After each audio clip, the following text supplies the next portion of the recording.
Welcome to the history of the Disney parks. This episode, we're looking back at the most famous log flume of all time. In the summer of 1983, Disneyland had a few problems that had to be addressed. First, Bear Country was an underutilized and lightly trafficked land that was home to the Country Bear Jamboree, although it wasn't as popular as its counterpart in Florida, and the attraction was quickly heading into hibernation.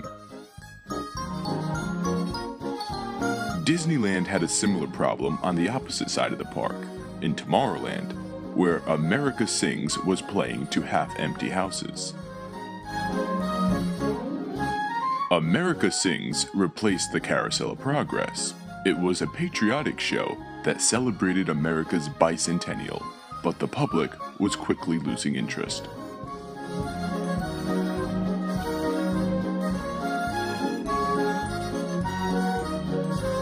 Although the attraction was not a hit with guests, it did feature audio animatronics from legendary Imagineer Mark Davis, which made the attraction even more special to Imagineers, and in particular, Tony Baxter.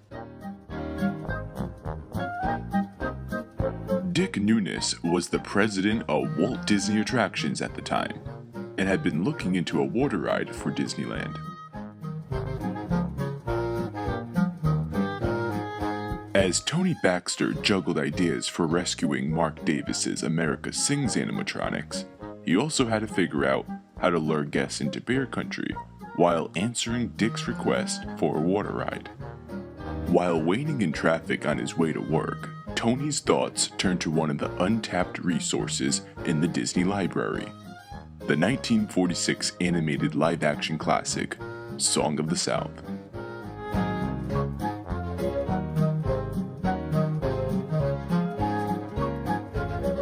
The Imagineers immediately started to create storyboards for the attraction, at that time named Zippity River Run, based off the Academy Award-winning song Zippity Doo-Dah.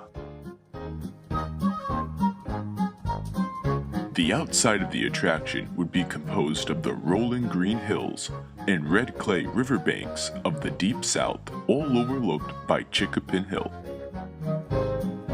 Chickapin Hill would be the attraction's central icon and landmark for the newly renamed Critter Country, as well as the point of departure for the climactic 5-story plunge into the briar patch at the base of the mountain.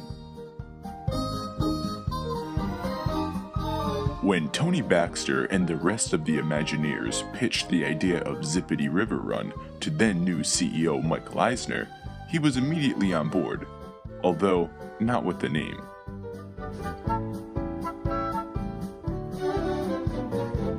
Since Zippity River Run was going to be a thrilling new flume ride, Eisner thought the word mountain should be included in the name, since all of Disney's other thrill rides use the word, like Thunder Mountain and Space Mountain. The Imagineers quickly turned down the idea of the mermaid, but did accept the name change, and the attraction was now named Splash Mountain. Like Space Mountain, Splash Mountain's foundation was sunk deep into the ground, so it did not dwarf Sleeping Beauty's castle.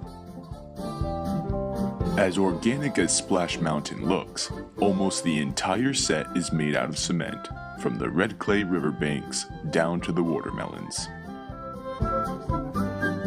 The attraction's cement construction would not only make Splash Mountain easier to maintain, but would also allow the flume itself to look far more realistic than its amusement park predecessors.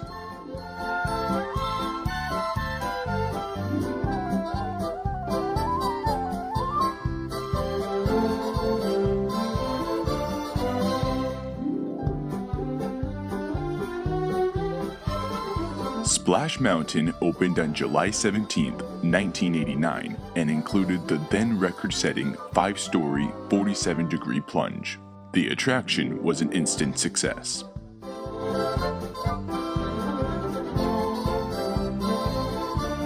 With Splash Mountain helping drive Disneyland attendance to record levels, Eisner quickly okayed the attraction's addition to both Walt Disney World and Tokyo Disneyland.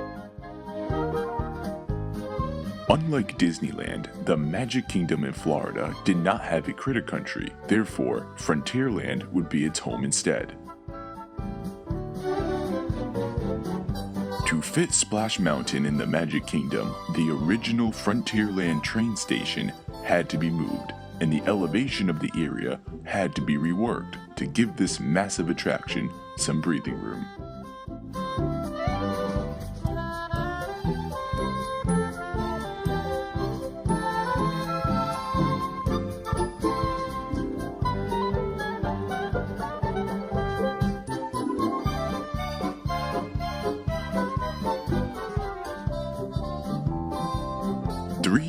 To the day after its Disneyland predecessor, the Walt Disney World Splash Mountain opened to the public on July 17, 1992.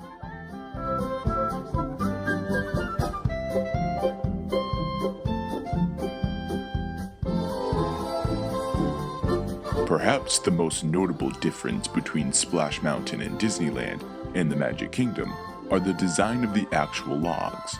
Disneyland has the traditional log flume design, while the Magic Kingdom has a double cedar log. Tokyo Disneyland is the only other park to feature Splash Mountain.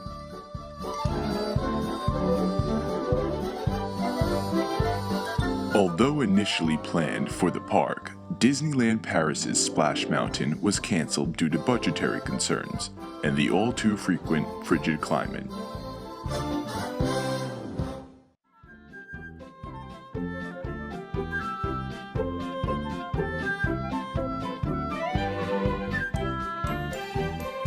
Splash Mountain was an instant hit, quickly becoming a Disney classic and a landmark e-ticket attraction for the Magic Kingdoms. With Splash Mountain completed, Eisner recommitted the Disney Company to the theme park industry and propelled a period of unprecedented growth, innovation, and prosperity at Disney resorts around the world.